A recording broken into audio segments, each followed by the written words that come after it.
everybody, it's Joy. I am in my house this evening in St. John's. I'm actually in my husband's studio, and we are going to record the presentation that Linda White and I presented last Tuesday evening for the Family History Society of Newfoundland and Labrador.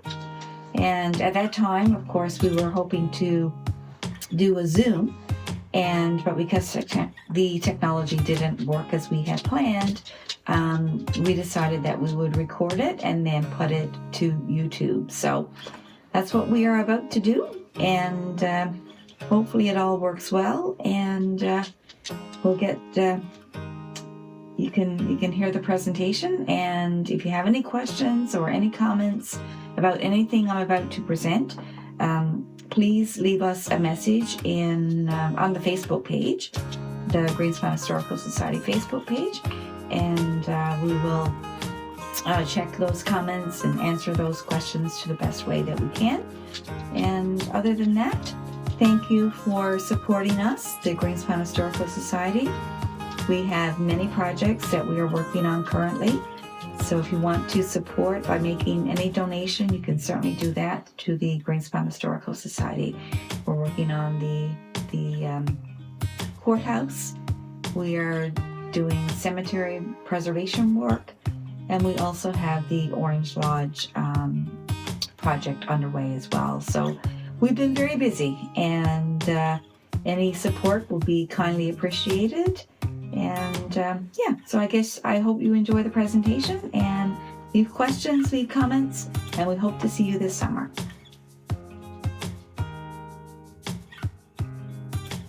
Hi everyone, it's Joy Barfoot. I am with the Greenspond Historical Society.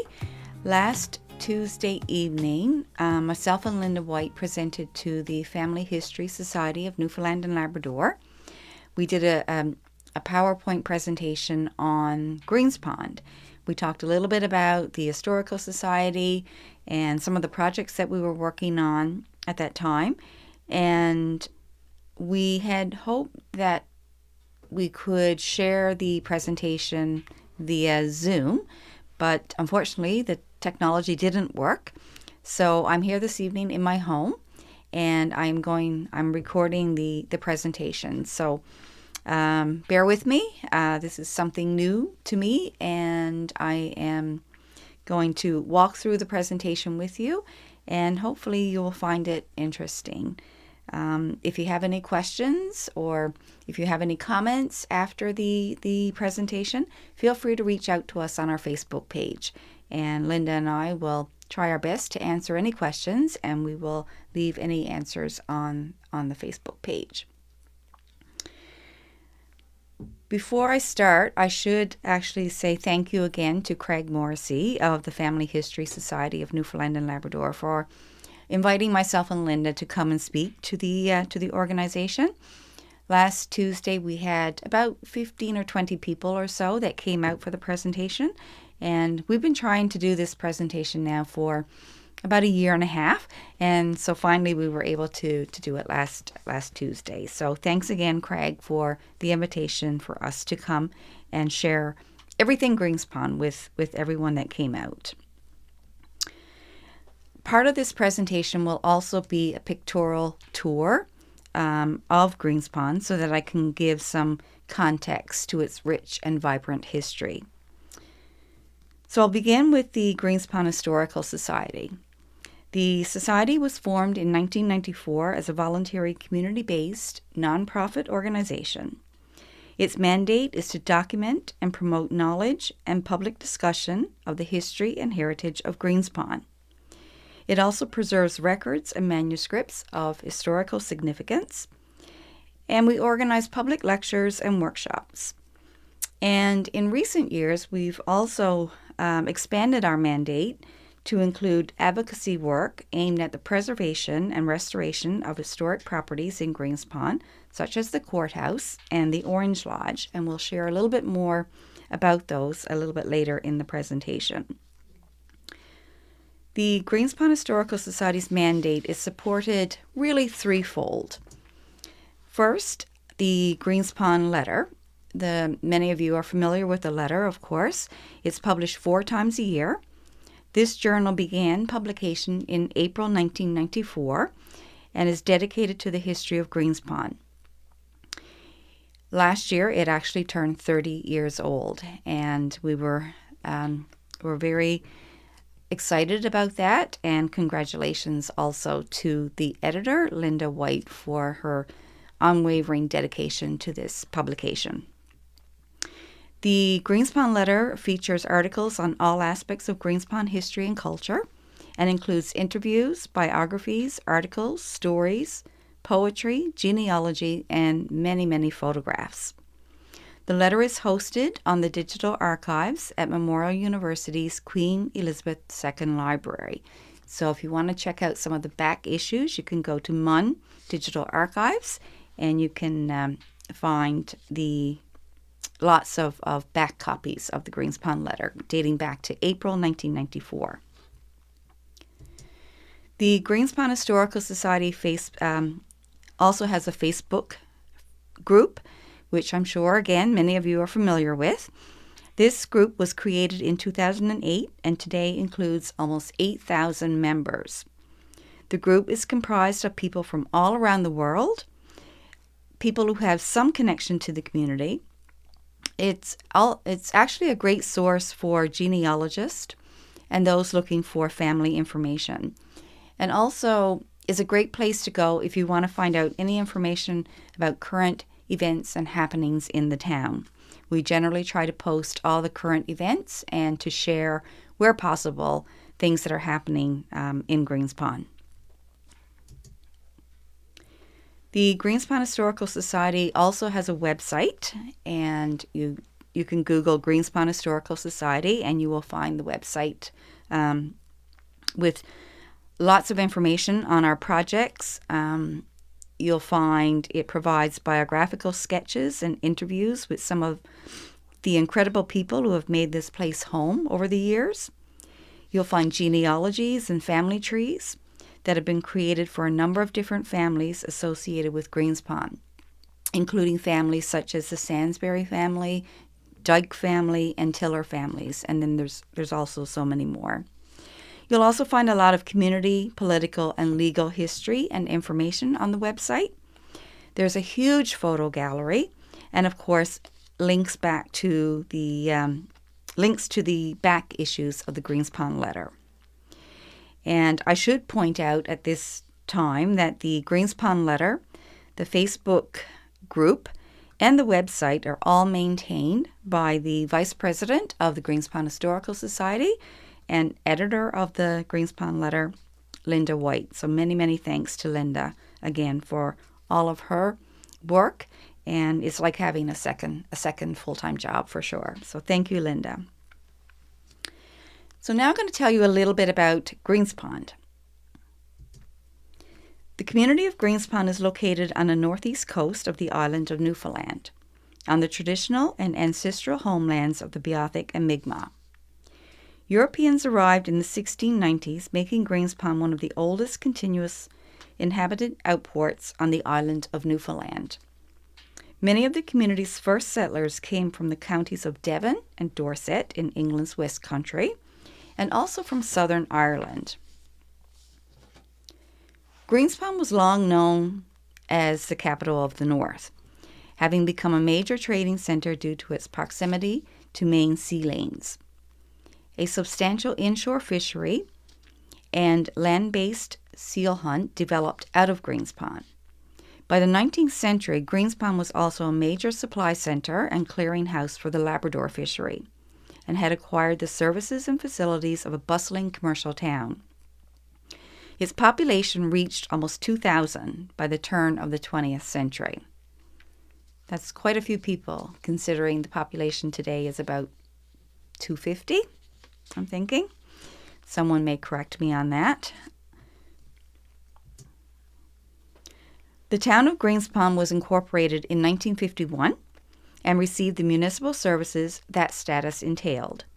In 1983, it was joined by a causeway to the nearby mainland. This allowed improved access for both residents and visitors.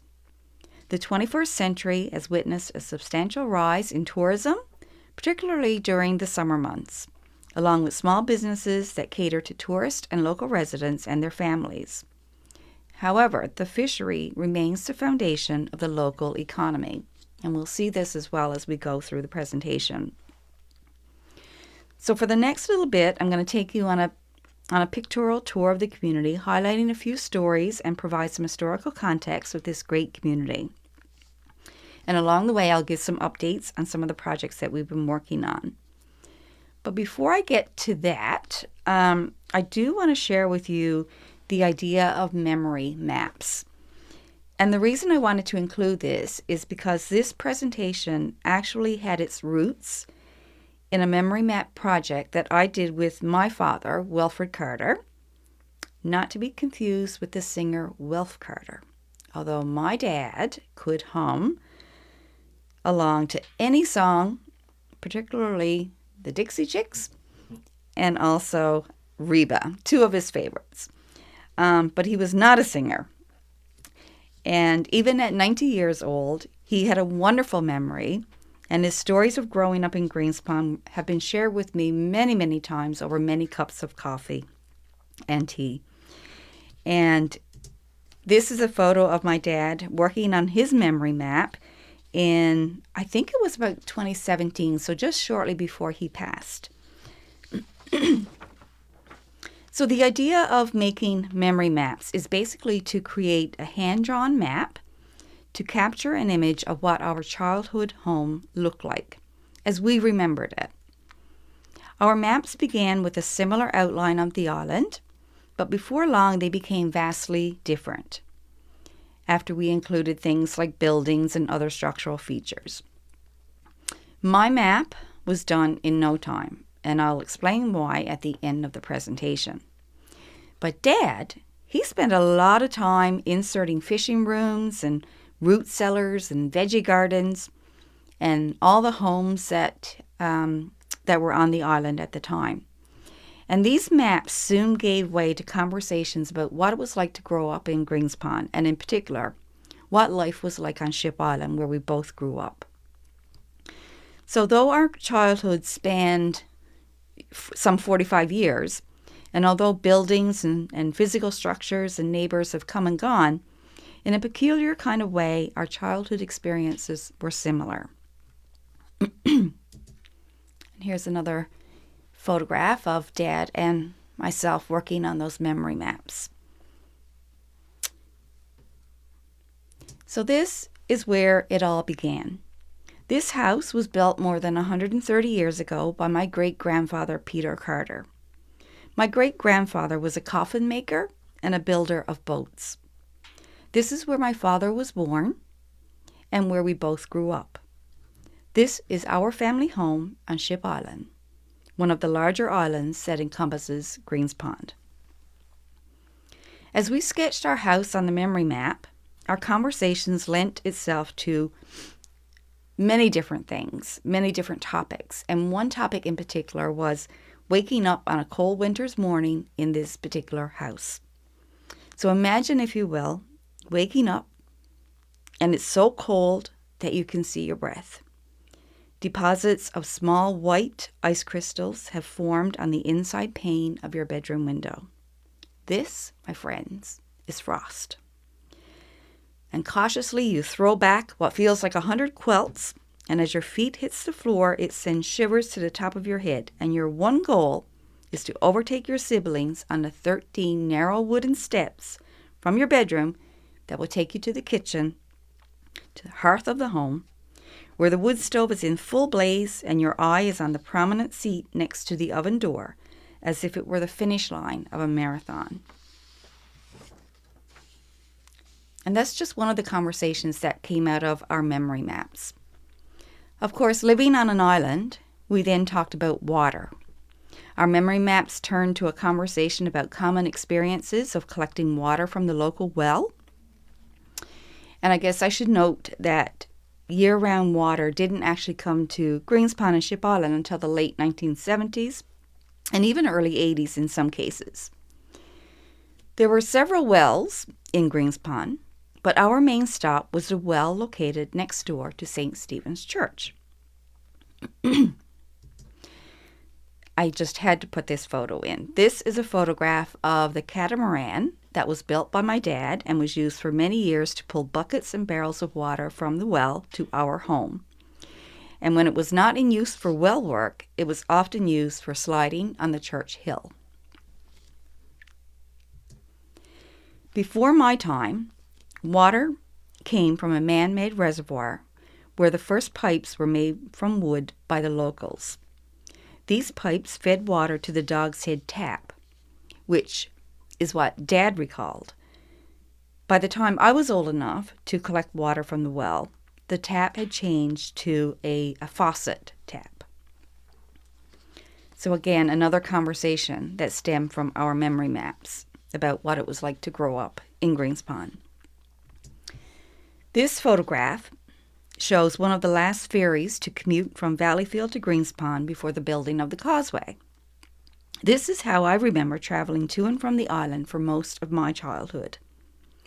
Dad's earliest memory, though, was either by open boat in the summertime or on one of the coastal ships that would take people to Gambo, and then where people then would travel by train to travel further distances. There were also memories of walking over the frozen ocean in the wintertime. Our memory maps led to conversations and comparable memories of skating on frozen ponds and harbor ice, loading the wood box with junks of birch, walking to school, attending parades and church picnics, as well as tending the gardens and collecting eggs from the hen house. In the short time that Dad and I spent creating these memory maps and the sharing of subsequent stories, it seems that Greenspond was really a place of little change for many, many years.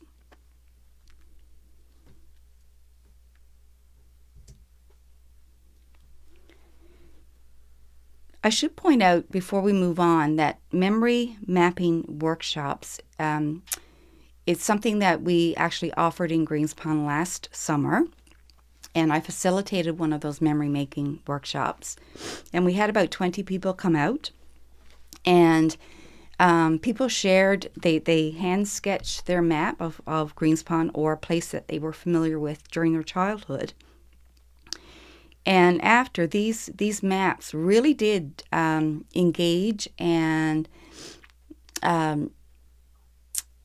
it engaged, and people shared stories about places and people that they hadn't thought of in a long, long time.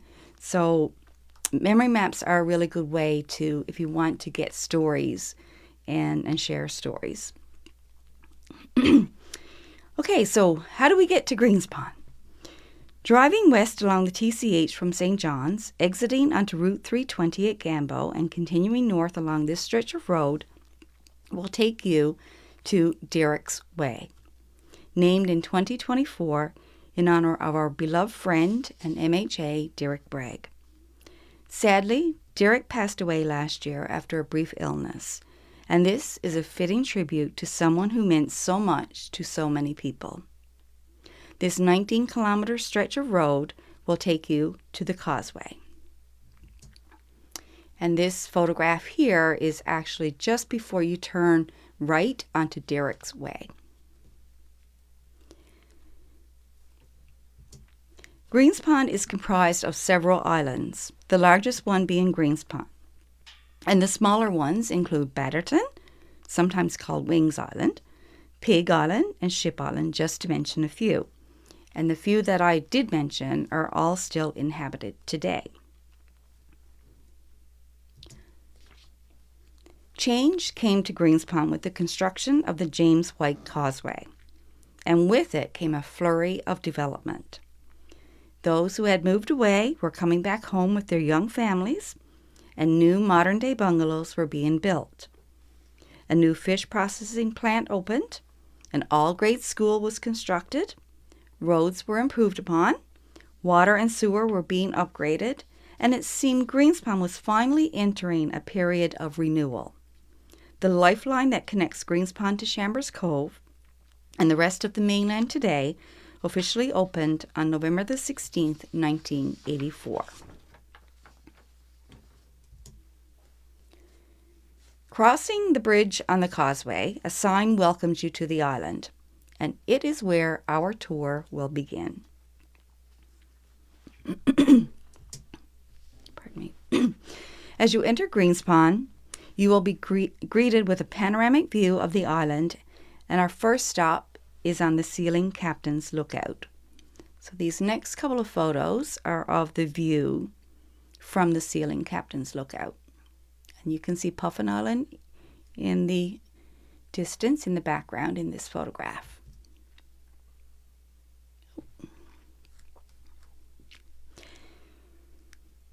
And this is the Sealing Captain's Lookout.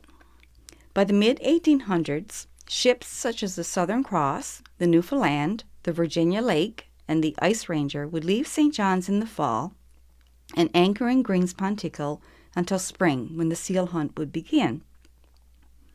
A majority of the sealing crew and many of the sealing captains came from Greenspond and the surrounding communities and joined these ships as they made their way to the front.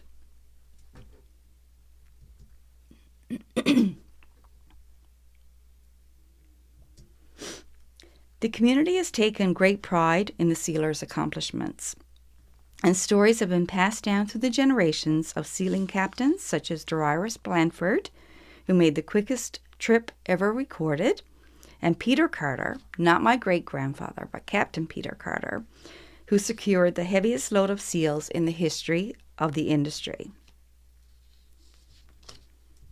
And these are the views of the Sealing Captain's Lookout. Probably one of the most photographed area from the lookout.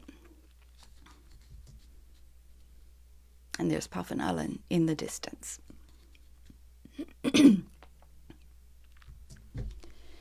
This is Puffin Island. The lighthouse and the 3 other buildings on the island today are painted white with a central horizontal red band. For more than 140 years, the keepers of the light on Puffin Island have guided mariners along this rocky and weather-beaten coastline. They have warned of heavy seas, wind conditions, the movement of northern ice and icebergs, and cautioned sailors during foggy and other inclement weather conditions. I'm just going to divert here for a second because a few years ago, while my husband Peter was working as a tour guide here in St. John's, he actually met 3 folks from the New England states. And when he asked them what they were hoping to do while they were here in Newfoundland, they quickly responded to him by saying, "We're here on a mission. We're here to find an island where our ancestor had been a lightkeeper." And when my husband asked where this little island was, they said, "Oh, I doubt you will know where that is because it's quite a ways from St. John's." Well, needless to say, he persisted and wanted to know where it was, and as soon as they said Puffin Island, well, needless to say, they ended up in Greenspond. They had tea at Mom and Dad's, and they visited the island with a local, of course, taking them out in the boat, and visited Puffin Island where their relative had lived.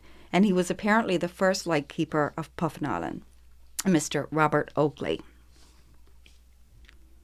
So you never know who you're going to meet. And here's a recent photograph of Puffin Island. And now moving on, 2025 marks the 125th anniversary of the historic courthouse, overlooking the harbour in the east end of the community. It is believed that the building design is characteristic of architect William Henry Churchill, the superintendent of public buildings in the Newfoundland government from 1895 to 1927. It has a mansard roof, dormer windows, and an off-center tower topped with a small bell-shaped dome. This is the courthouse as it stands today. In the early part of the 20th century, the courthouse served as a center of all judicial activities, both criminal and civil, for the Bonavista North region. The court records for Greenspond are held in the room's provincial archives.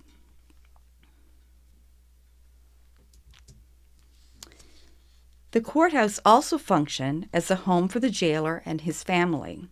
It served as a temporary morgue for many unfortunate sailors and passengers, and it also was a storage for the community hand-drawn hearse for many, many years. It was also the home for the municipal council in its early days. In 1988, the courthouse became a registered heritage structure. The tower was replaced in 1995 through the efforts of the people of Greenspond and financial support from the Cape Friels Heritage Trust. And 3 years later, in 1998, it received the Southcott Award for restoration. The courthouse got a full restoration again in, I think it was 2021, and someone can correct me on that if I am wrong, but I think it was like within the last 3 to 4 years. Today, the courthouse is owned by the town of Greenspond, and the next photos that I'm going to show you are photos of the interior of the building. Last July, members of the Greenspond Historical Society attended a meeting with the town councillors and the mayor of Greenspond to review operations of the courthouse over the past several years.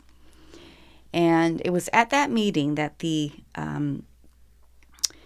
council made an offer to the Greenspond Historical Society in partnership with the town to operate the courthouse with hopes to make it a viable and successful season in 2024. The Greenspond Historical Society was granted 2 years of operation last year and now this year under the current town council. Over 3 days, a team of volunteers began cleaning the building before opening the doors to welcome visitors. We offered a volunteer orientation to ensure that everyone was comfortable and had the required information to begin a volunteer program that would oversee the daily operations of the courthouse. Much of the promotion last year was through posting on the Greenspond Historical Society Facebook page and also through word of mouth. The courthouse opened to the public on August the 7th last year.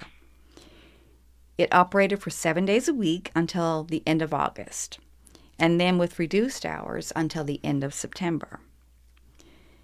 So in total, the courthouse was open last year for a total of 48 days, and we welcome more than 600 visitors from around the world.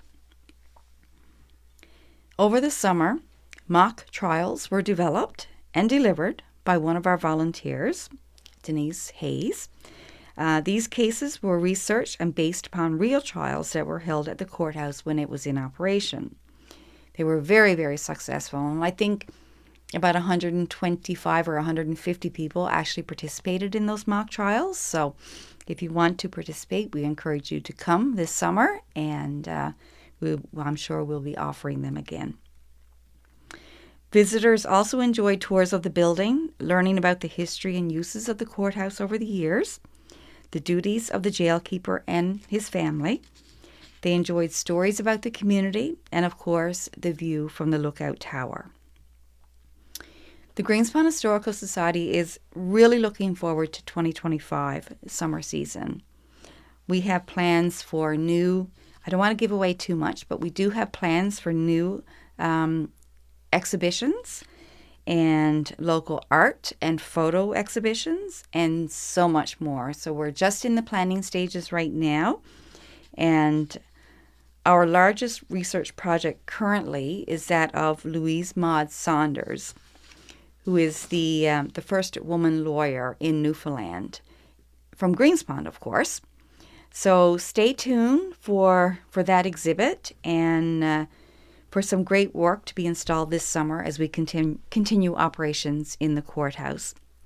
And I would be remiss if I didn't say a big thank you to Dale Russell Fitzpatrick, who actually works with Heritage, who actually is Heritage Interpretive Planner, and she has been phenomenal in terms of researching Maud Saunders and getting the information that we need to make this exhibit possible. So a big thank you to Dale for that. And I'll just show you a couple of more photographs here of, this was last year at the courthouse as we were cleaning out and trying to get it open for the public. And what you're seeing right here is the witness stand and also the judge's bench. So this is where the mock trials took place last year. And this was before we opened. And here we are, myself and Linda and a couple of the volunteers who worked really hard and greeting visitors last year. In this photograph is Frank Blackwood and Edgar Blackwood. And we are in the living room quarters in the level 2 of the courthouse in this photograph. As we continue our tour, the present-day post office is another property with a long and storied past in Greenspond. It's located on Church Crescent, which some locals, I'm sure, still insist that this is actually called Post Office Hill, but today it's Church Crescent, and it overlooks Greenspond Middle Tickle. It was originally built for use as a customs house and later a telegraph office. By the mid-19th century, Greenspond had become an important supply center and clearing port for the Labrador fishery, which led to the appointment of a customs collector by the colonial government in 1838. And this is where it began, at the customs house, where everyone had to file their papers to participate in the Labrador fishery.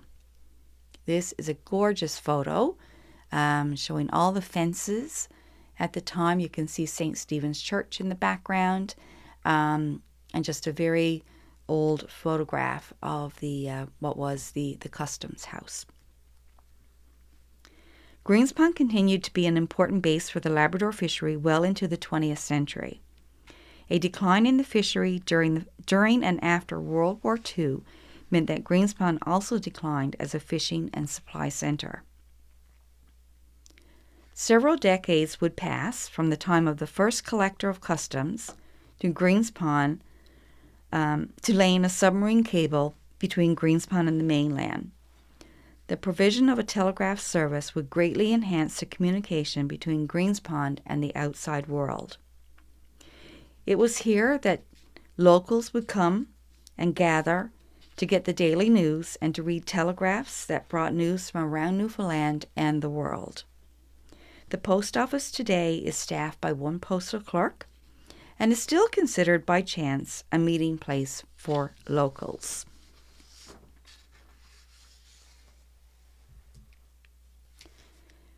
Throughout its history, the church has served as the heart of the community. And this is a photo of St. Stephen's Church. Built in 1857 under the auspicious appointment of Reverend Julian Morton. It will become the new and larger St. Stephen's with seating capacity for approximately 700. The first church was built in 1812. The fabric of the church is deeply woven into Greenspond's history. Clerical visits to Greenspond during the 1700s was common, but the community would be another century before a resident Church of England minister would be appointed to Greenspond. And Greenspond would maintain that resident clergy for 130 years. This is a photograph of the interior of St. Stephen's Church. Over the years, hundreds of baptisms, marriages, and funerals have been performed at St. Stephen's, and many of these records are held at the Room's Provincial Archives. So if anyone is looking to do any family history and genealogy, you might want to check out the Room's Provincial Archives for baptisms, marriages, and funerals, and census reports, and all sorts of other wonderful things. It is also here at the church where the sealers and fishers would gather for their annual service before heading to the front. In 1900 or 1901, 3 stained glass windows, gifts of the Blandford family, were installed in the church, 2 of which became known as the sealers' windows.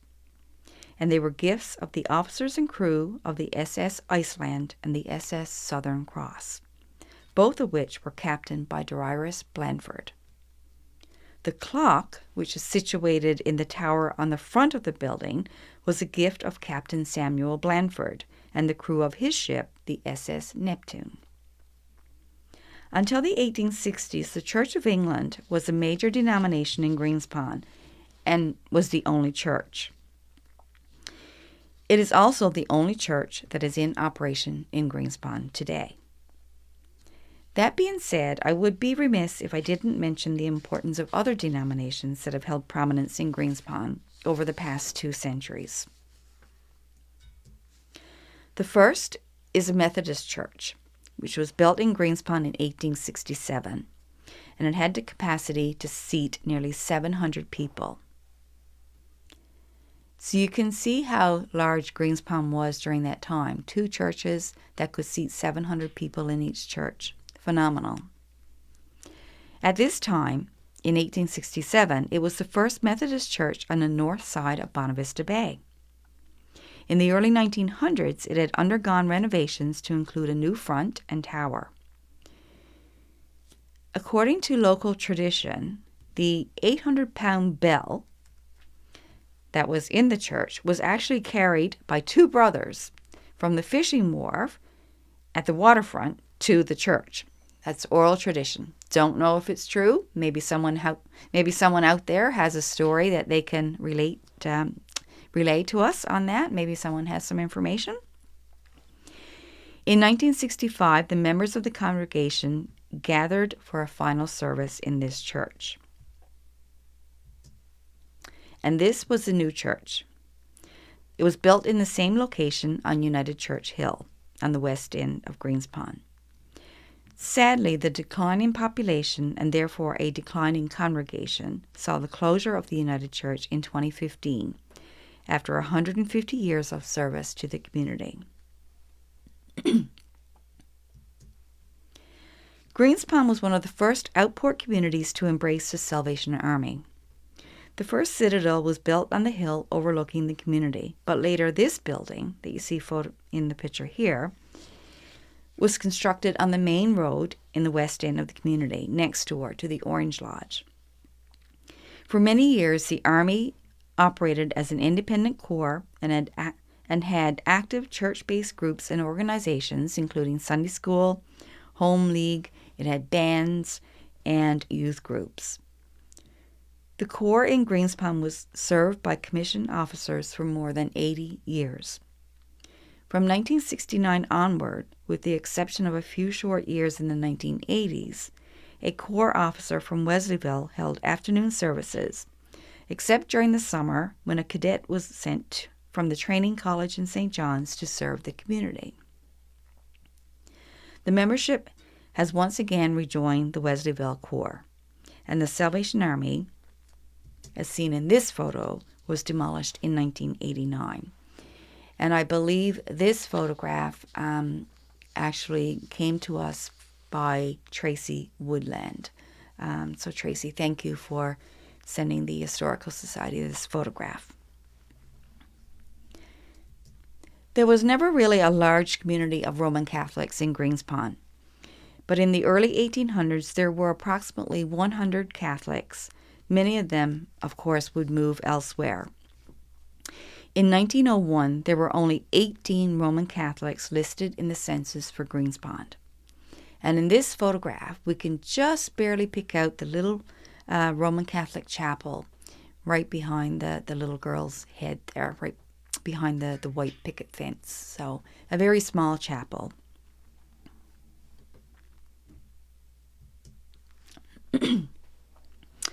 There are 7 cemeteries on Greenspond Island, each one a reminder of those who came before us. Our ancestors came from the west of England, mainly Dorset, but also from Devon, Hampshire, and Somerset. While some of the family names have survived, many of them have become extinct, either by death or migration. Such is the case of Hutchins, family names such as Hutchins, Osmond, Peckford, just to name a few. Those names do not exist in Greenspond anymore. Lovell's business directory of 1871 shows almost 100 surnames for Greenspond. and 9 for Ship Island. Compare this to about the 35 family names or surnames that are found in Greenspond today. So quite the decrease from 100 many years ago. Over the years, the graves in the cemeteries in Greenspond have had a variety of markers, from plain wooden crosses to marble and granite stones. These headstones have been documented in a number of different ways, either by photographs or through transcriptions of the epitaphs on the headstone. There is also a list of burials and church records and government vital stats. The Greenspond Historical Society's most recent initiative is to preserve and restore the community's historic cemeteries. The Society has been working with archaeologists Dr. Robin Lacey and Ian Petty of Black Cat Cemetery Preservation on restoring every cemetery in Greenspond. A big, big undertaking. In June 2022, Robin and Ian submitted a detailed survey of about 235 headstones in Greenspond that need repairs. They documented every stone that they could locate in each site with a photograph. They provided details of the deceased and their recommendation for repair. Last summer, our efforts continued with preserving gravestones in those 7 cemeteries. Robin and Ian were back in Greenspond last summer, uncovering, erecting, and cleaning gravestones. And last summer, we were able to get work done on 18 of those gravestones at the Old United Church, or the Methodist Cemetery. And that took 2 trips to the site in July and August.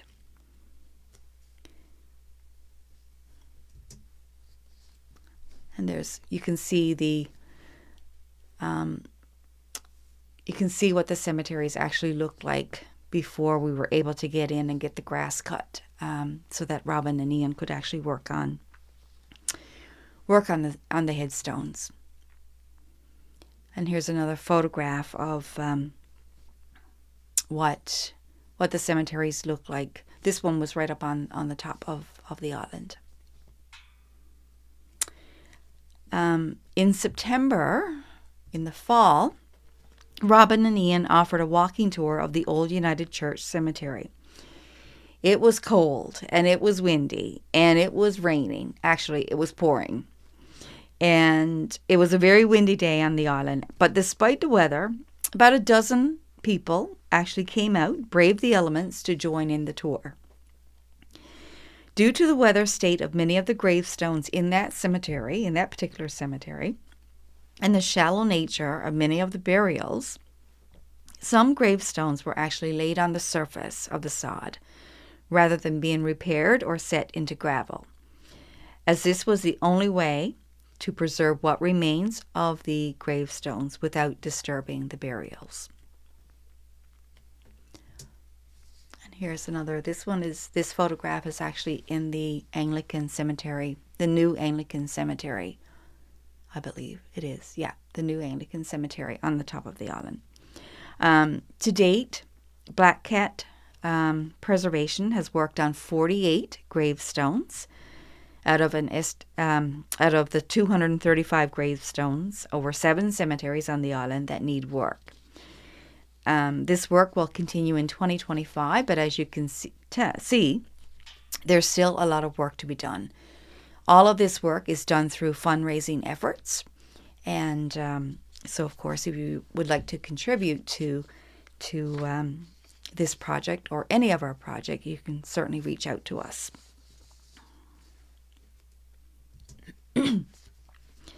For many years, education in Greenspond followed that of the churches. In 1815, the residents of Greenspond petitioned the government to appoint Thomas Whalley as lay reader and teacher. And that petition, by the way, is also held at the Rooms Provincial Archives, if anyone was interested in seeing it and seeing who actually signed it, see if you have relatives. By 1823, the records show that there were nearly 200 children in day school. There were 220 in Sunday school, and there were 75 in adult school. And that was in 1823. In 1848, Reverend Robert Dyer recorded in his diary that a visiting judge had claimed that the school in Greenspond was the largest in the island. The Methodists opened a school in 1880, and the Salvation Army opened a school in 1900.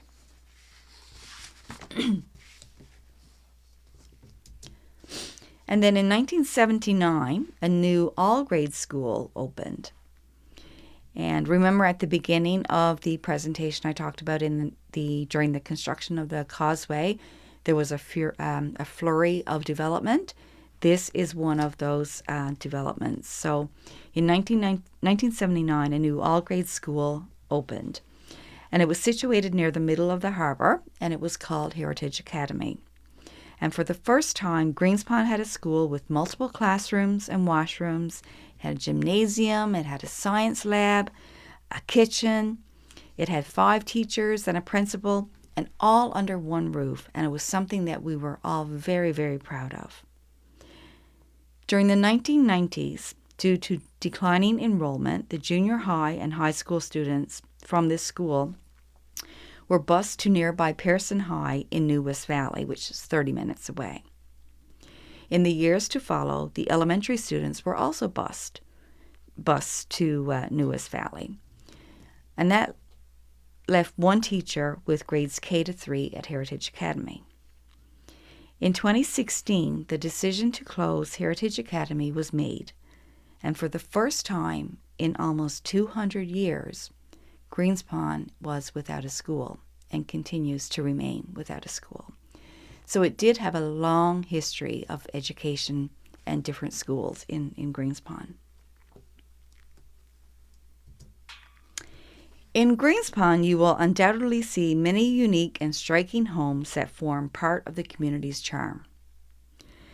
Houses are located in many of the lanes and coves throughout the island. The idea of erecting street signs to identify the names of these roads in Greenspond is fairly new, and it perhaps started just in time for the Come Home Year celebrations in 1997. And at that time, the street signs were actually wooden signs, so these are the new modern signs that you'll see today. Some of the street names have been derived from a prominent family that lived there, such as Barrows Lane or Parsons Lane or Blackwood's Hill.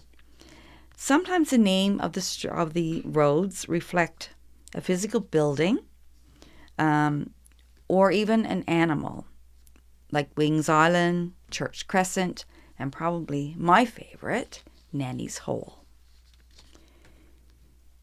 Many of the homes that we're about to see in these next slides were built pre-Confederation and have long been an important factor in preserving the cultural identity of Greenspond.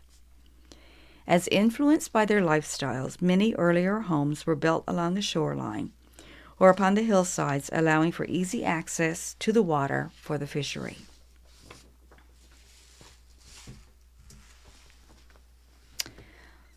Let's take a look at some of the distinguishing features of the majority of these houses in Greenspond. And in this first photograph, this house was owned by the Carter family. It is of wooden construction, 2.5-story design with steep pitch gable roof. It's interesting to note that these steep gable rooftops in a lot of these homes are architecturally resemble some of the fishing stages that you'll see throughout the community today. So this is one of the typical houses pre-Confederation.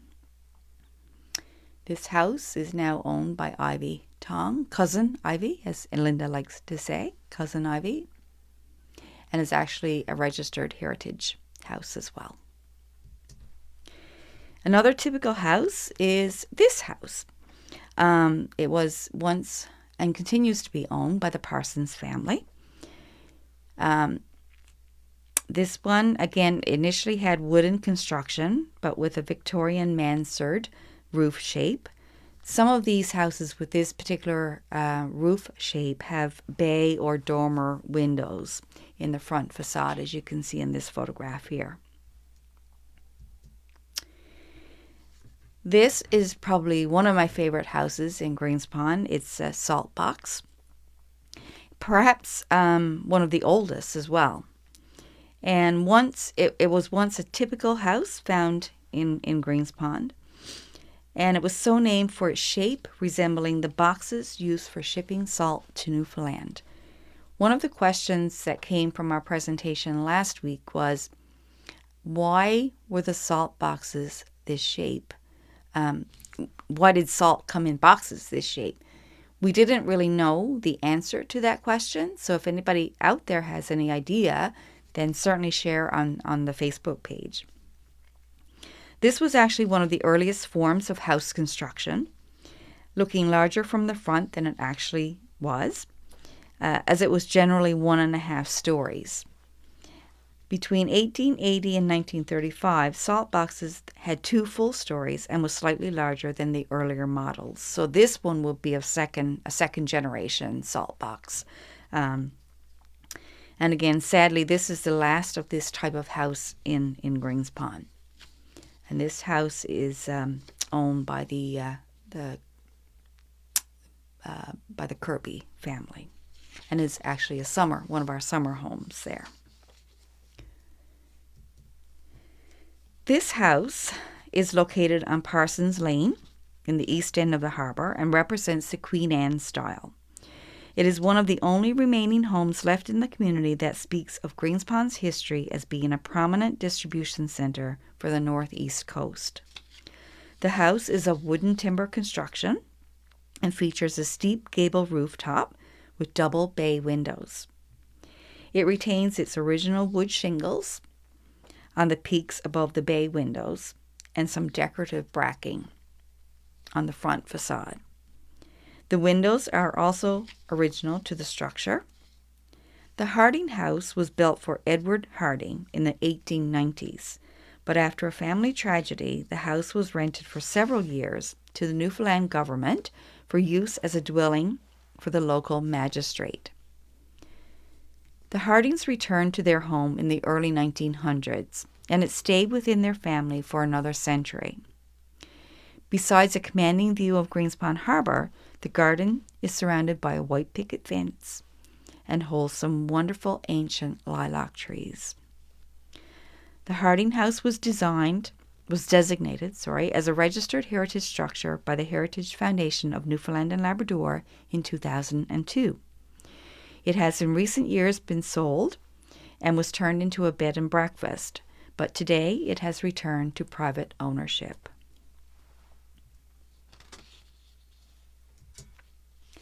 This house, located on Harbour Road in Greenspond, was once a flourishing family business that was owned by Philip Hutchins.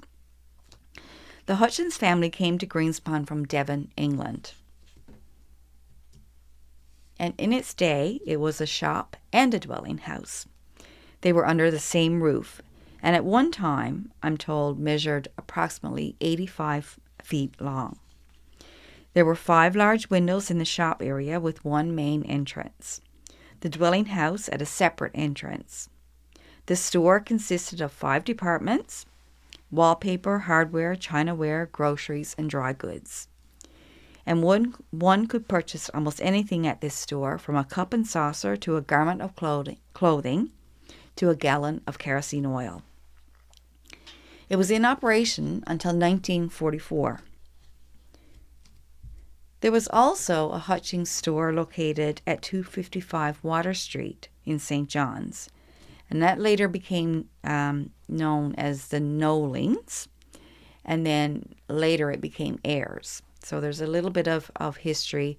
One brother in Greenspond owning the Hutchins store, and another that came to St. John's. The bungalow came to Greenspond with the construction of the causeway, and it would change the landscape of Greenspond and mark the beginning of a new era of architecture in the community. Today, there are many new home constructions and restorations which speak greatly to the vibrant community that it continues to be. For many years, Greenspond had a number of general stores, tin shops, forgeries, and cooperages. And this little store was actually located at the top of the government wharf. And I believe this store was actually owned by a Lucy Parsons. So just a little small store. There were many others in the community. Then there was the Fishermen's Union Trading Company general store that ran for 64 continuous years in the community, probably one of the longest running businesses in the community in the history of Greenspond.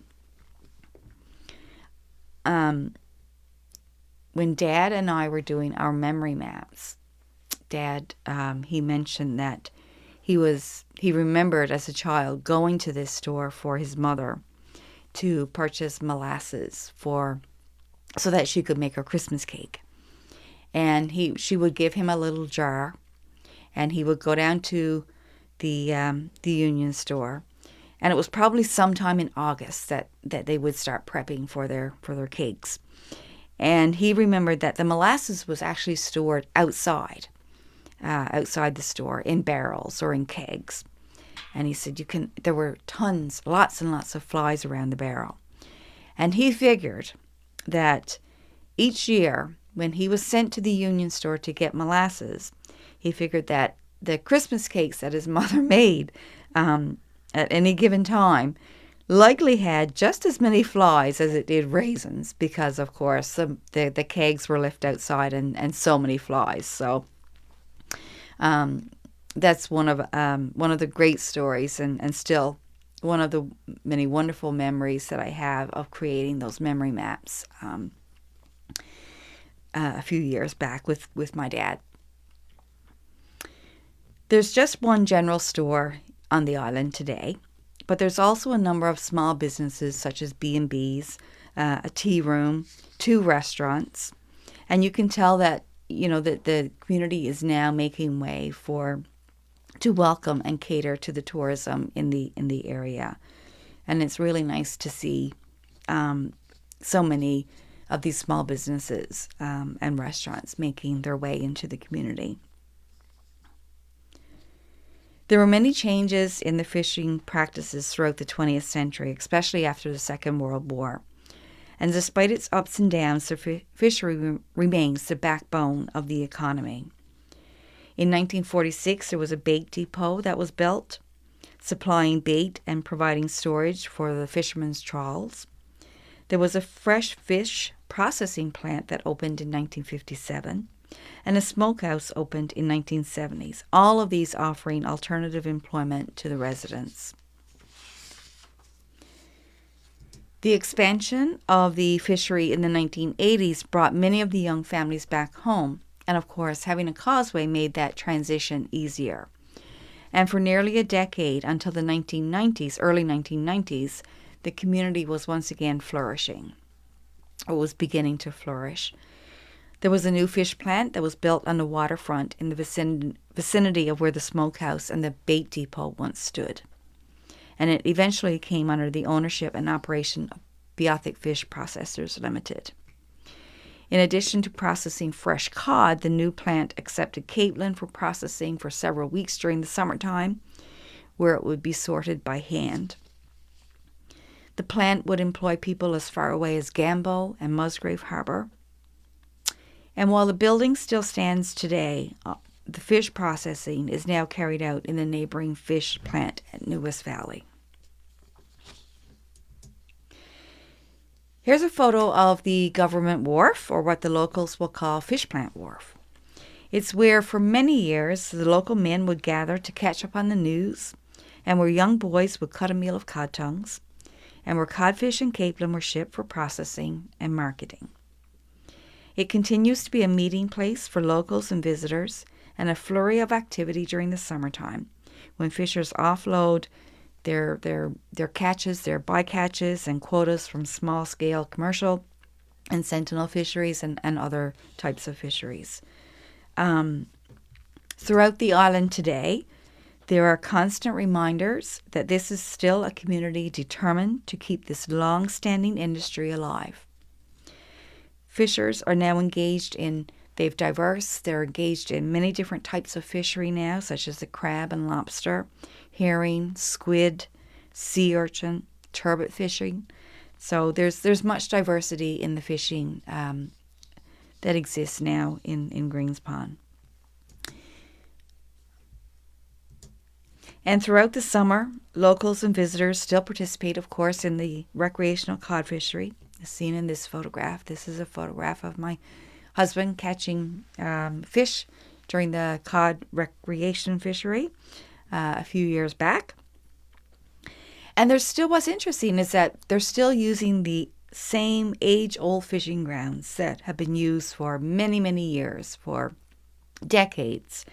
And some of these old fishing grounds are known, of course, they have peculiar names such as Churi or Jimmy Green's Point, Sam's Knob, Mary, Matchbox, Bow Wow, Luff Up, and one of my father's favorite grounds was Murphy. So all of these fishing grounds are still used today by the locals and visitors.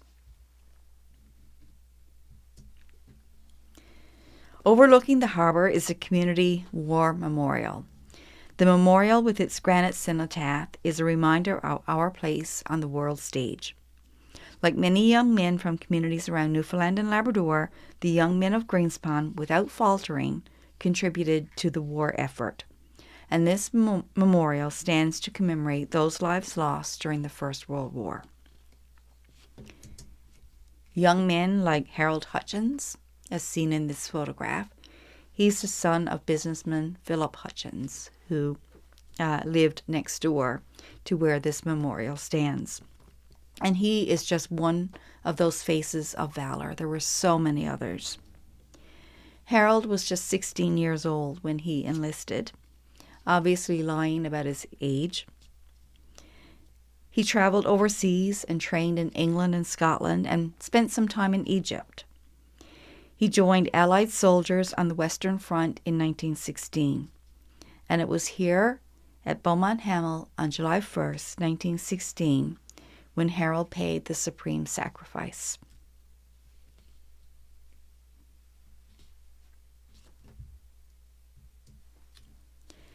During World War II, more than 60 men enlisted from Greenspond. 6 of them would die in service. They served in various capacities, including the Royal Navy, the Royal Air Force, Merchant Navy, and Forestry Unit. According to local tradition, Greenspond contributed more men per capita to the war effort than any other community in Newfoundland. Greenspond also contributed to the Korean War as part of the Canadian Navy. Greenspond also played a role in all Empire Wars.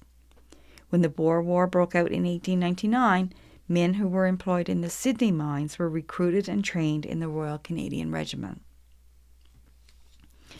Today, when you visit Greenspond during the summertime, you can see there's a number of storyboards that are on the fence just outside the library, and that those storyboards actually commemorate those who served in the wars. The Memorial Library had its beginnings in a public meeting that was held in the Orange Lodge in 1946. According to the minutes, the meeting was called for the purpose of considering ways and means to erect a memorial to those who died in service in World War II. A library was built to serve as that memorial. It will be the first library in Greenspond. A plaque engraved with the names of those who died will be fixed to the library's front facade. The first memorial library opened in July 1949, serving the needs of the community for nearly 40 years, until this new library was opened in 1988. The library still continues to operate and was successful in remaining open despite the call for closure in 2016. The library is a place in Greenspond today of lots of programming and lots of events. It's very successful, and I'm so pleased to see that so many local people still use the library and still visit and spend time there. As we move throughout the community, we find remnants of our rich and storied past. This prop and anchor, as an example, is from the SS Home, one of the many coastal boats that carried goods, passengers, medical aid, and mail, and were the lifeline of remote communities and connecting them to each other and larger urban centers. The SS Home and the SS Glencoe were just two of such ships that made regular visits to Greenspond. And I believe, and someone can correct me, but I believe this is actually moved from this site right now from when this photograph was taken. But it's still, you can still see it. Another relic of our past is this sign signifying the Greenspond Battery, now assembled near the War Memorial.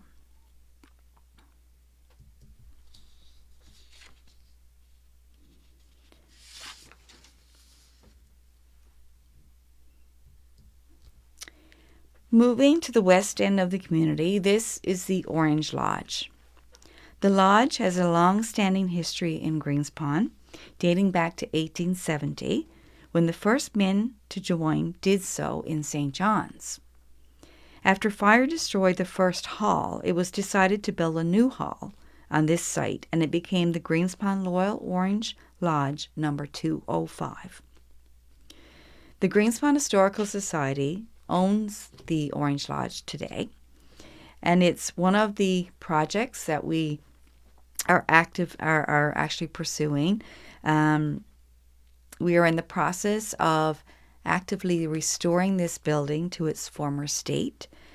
The restoration project, of course, is in its early stages, and we still have much fundraising left to do to do the interior work of this building. So some of the exterior work has been done, and so now we need to focus on the roof, and we also need to focus on the front of the building and the interior of the building. So hopefully over the next few years and with funding, we'll be able to see this come to fruition.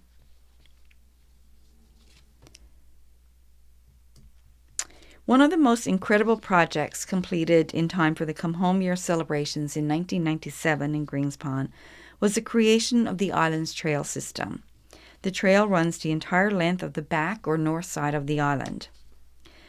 The east end of the trail begins with signage and a map, and this map and signage actually was created by artist Peter Kirby, who was one of our long-time seasonal residents and the owner of the saltbox house that we shared a little while ago.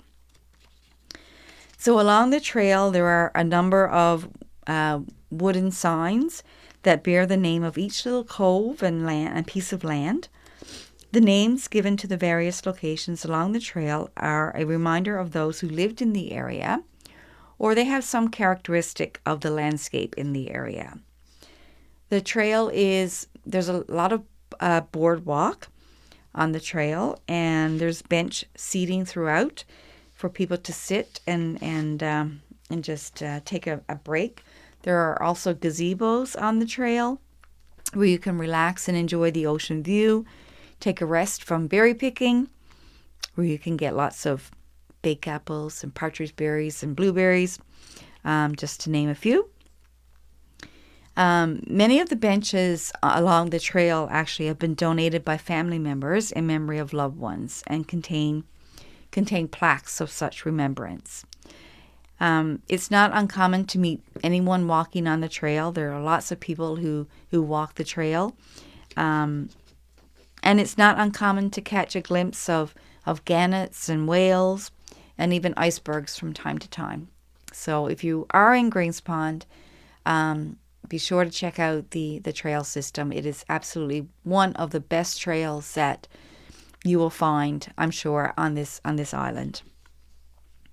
and it has been maintained. It's in super shape, and it's maintained by the Recreation Committee or by the town of Greenspond.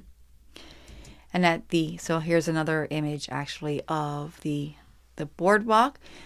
There's actually a new parking lot constructed now at the beginning of the trail, in the west end of the trail. So lots of places to park your car.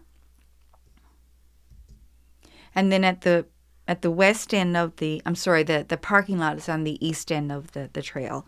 On the west end of the trail, you'll find English Harbour, which was once known as a fishing community that was first settled in 1846 here, and it was actually inhabited until the 1950s. And I think some of the prominent family names from English Harbour were Blackwood, Marshfield, Jarrett's, and if there are others, please share them on our Facebook page, because we would love to know some of the family names that lived in English Harbour. So I'm going to return once more to Ship Island before I finish up the presentation. Despite its size, this island, Ship Island, has a tremendous history, and it was once known for its public buildings, fishing rooms, its boat builders, and large population. Ship Island and the smaller island of Pig Island are connected to Greenspond by a wooden bridge, known to the locals as the drawbridge. This bridge that you see here was actually built in 1982, and it's been considered, it's always been called the New Bridge, or I guess because it's the third bridge in the history of Ship Island, and it connects Ship Island to Greenspond. During construction of this bridge, there was a small rowboat that would taxi, and I remember this, I grew up during this time, when a small rowboat would taxi us from one side to the other. And that's how we got to school while they were building this bridge. This bridge was also the first to accommodate vehicle traffic in anticipation of the arrival of vehicles that would come as a result of the causeway. Remember, before the building of the causeway, there were no vehicles on Greenspond. The roads were not really wide enough for vehicle traffic. And as far as I recall, there was probably just one, maybe two trucks or two vehicles on the island prior to this. This bridge that you see in this photograph was actually built in the 1960s. It was also of wood construction, but it was much higher than the existing drawbridge that's there right now. And it wasn't able to take any vehicle traffic because there was no need to. There were no vehicles on the island. But it did enable large boats to move underneath. A mariner's light sat on top of this bridge, in line with a small wooden lighthouse in the Tickle that guided boats safely to shore. For years before its demolition, this bridge actually began to lean to one side, and I recall many, many windy days when school was out and the only way to actually cross this bridge, because it was on such a lean, was to actually get on your hands and knees and crawl across the bridge. And oftentimes I remember so many times our neighbor or dad, my dad or our neighbor Graham, would actually come out to meet us so that we could cross the bridge safely on stormy days, on windy days. This bridge, this was actually the first bridge constructed in 1929, and it was a drawbridge in every sense of the word, and one that my father remembered quite well as we were doing our memory maps. Prior to the construction, the residents of Ship Island were actually ferried back and forth in a small boat using a tow line. So it's not surprising that the folks of Ship Island were very happy when they knew that a new drawbridge was going to be erected. However, while the residents of Ship Island were happy, not everyone was happy with the construction. And according to oral tradition or oral history, there were some fishermen living in the area that were in fact pretty upset about the building of this drawbridge, and they threatened to knock it down because of the time needed to lift the bridge. And, of course, that took time away from getting to the fishing grounds. So not everyone was happy with that. So the story has it that the women of Ship Island, being somewhat feisty, confronted the fishermen, and the constable had to be called in. And siding with the women, the constable warned the men that if it was illegal to deface government property. And basically that was the end of that, and they got their drawbridge. And here's another image of that drawbridge. It was often, as you can see in this photograph, it was often a meeting place for the local men and the women, a place to catch up on the daily news, not that far away from the customs office. And it was just a stone's throw away from the bridge where the fishermen would hang their fishing nets to dry. They would mend their nets while chatting with each other. And it was also where they would store barrels of cod liver oil. And I'm sure some of you listening to this presentation right now will remember the barrels of cod liver oil that were prominent in some of those areas in Greenspond and Ship Island.